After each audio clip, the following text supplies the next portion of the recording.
Hello दोस्तों। ईश्वर, भगवान, प्रकृति हमेशा हमारी मदद करती रहती है। कई बार हमें लगता है कि ऐसा नहीं है और कोई है जो हमारे साथ गलत करना चाह रहा है, लेकिन वास्तव में वो भी अगर हम दूर से देखें या आगे जाकर भविष्य में जाके देखें तो यही पाएंगे कि वो भी हमारी मदद का ही कोई तरीका था। दोस्तों, आज मैं आप लोगों को एक ऐसी ही कहानी सुनाने जा रहा हूँ जो शायद आपको इस विश्वास को और मजबूत कर देगी। दोस्तों, कई सौ साल पहले की बात है। 24 तीर्थयात्रियों का एक जत्था तीर्थ के लिए निकला हुआ था और जगह जगह सारे तीर्थों को कंप्लीट कर कर अंतिम तीर्थ तक पहुंच चुका था। अंतिम तीर्थ से वापस घर को लौटते वक्त रास्ते में भयंकर आंधी और तूफान स्टार्ट हो गया। आंधी तूफान इतना ज्यादा था कि उन लोगों को एक टूटे हुए भवन में शरण लेनी पड़ी। खंडर नुमा ये भवन, जिसके अंदर वो सब रुके हुए थे, बहुत ही जर्जर हालत में था और ऐसा लग नहीं रहा था कि इस आंधी तूफान में बहुत देर तक ये उनका सपोर्ट कर पाएगा। बिजली कड़क रही थी और पानी का जो स्तर था वो रुकने का नाम नहीं ले रहा था। ऐसा लगता था कि ये भवन किसी भी पल गिर जाएगा और वो सब लोग अपनी जान से हाथ धो बैठेंगे। दोस्तों, उन सब में एक वृद्धा थी जो कि काफी तीर्थ यात्राएं और धर्म कर्म के काम करती थी और अपने आप को कुछ नेता नुमा प्रोजेक्ट करती थी। उसने बोला, देखो भाइयों, हम इस तीर्थ यात्रा के लिए निकले थे और इस तीर्थ यात्रा को कंप्लीट कर चुके हैं, लेकिन ये जो आंधी और तूफान है, मुझे लगता है कि ईश्वर हमारी परीक्षा ले रहा है। या तो फिर ऐसा भी हो सकता है कि हम सब में कोई दुष्ट आत्मा है और उसकी वजह से वो हमें सजा दे रहा है।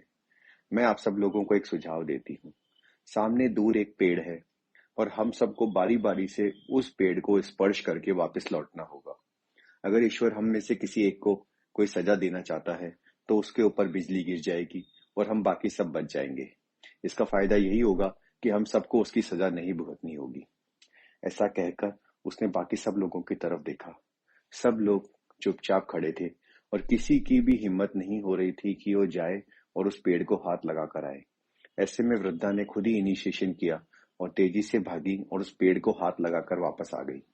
बारी बारी से सभी तीर्थयात्री भागते गए, उस पेड़ को हाथ लगाते, घबराते, लेकिन वापिस आ जाते।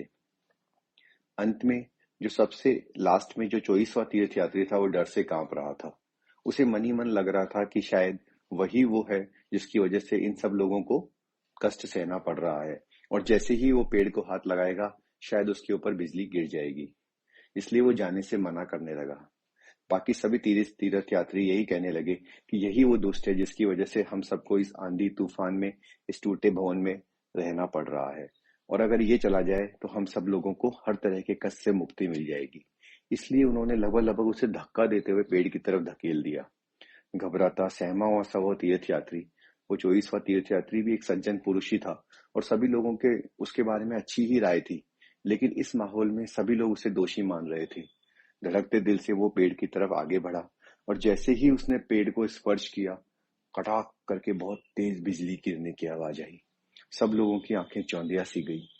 बिजली गिरी, लेकिन उस पर नहीं बल्कि उन 23 तीर्थयात्रियों पर बिजली गिर गई जो कि उस भवन में बैठे अपने आप को सज्जन मान रहे थे। दोस्तों, इस कहानी से हमें क्या सीख मिलती है? दुष्ट आत्मा वो एक तीर्थयात्री नहीं था, बल्कि वो 23 लोग थे। लेकिन ईश्वर की दया देखिए कि वो सिर्फ उस एक आदमी को बचाने के लिए 23 दुष्ट आत्माओं को भी नुकसान पहुंचाने को तैयार नहीं था। या दूसरे शब्दों में मैं कहूं तो उसी पुण्य आत्मा की वजह से उन 23 लोगों की भी जान बच रही थी। दोस्तों, हम हमेशा ईश्वर की दया पर विश्वास रखिए। हमें पता नहीं होता कि उसने हमारे लिए कौन सा अच्छा प्रोग्राम बना रखा है। हमें हमेशा ये लगता है कि जब हम किसी संकट में होते हैं, हमें लगता है कि शायद ईश्वर हम पे खुश नहीं है या हमारे ऊपर ध्यान नहीं दे रहा, लेकिन उसका लॉन्ग टर्म का प्लान हमें पता नहीं होता। महान कॉमेडियन चार्ली चैपलिन ने भी कहा था कि लाइफ को अगर अपन क्लोज सर्किट से देखेंगे, क्लोज लुक से देखेंगे तो वो हमेशा ट्रेजेडी लगेगी, लेकिन जब लॉन्ग शॉट से देखेंगे तो वो कॉमेडी लगती है। हमें आज जिस समस्या की चिंता है, आज के 1 साल बाद शायद हम इसके बारे में सोच भी नहीं रहते, या फिर ये भी सोचते हैं कि अगर वो समस्या नहीं आती तो शायद हमें संघर्ष की पावर भी नहीं आती। तो दोस्तों, इसी तरह की रुचिकर कहानियां जानने, सुनने और समझने के लिए मेरे चैनल को लाइक कीजिए और सब्सक्राइब कीजिए और शेयर कीजिए। धन्यवाद दोस्तों।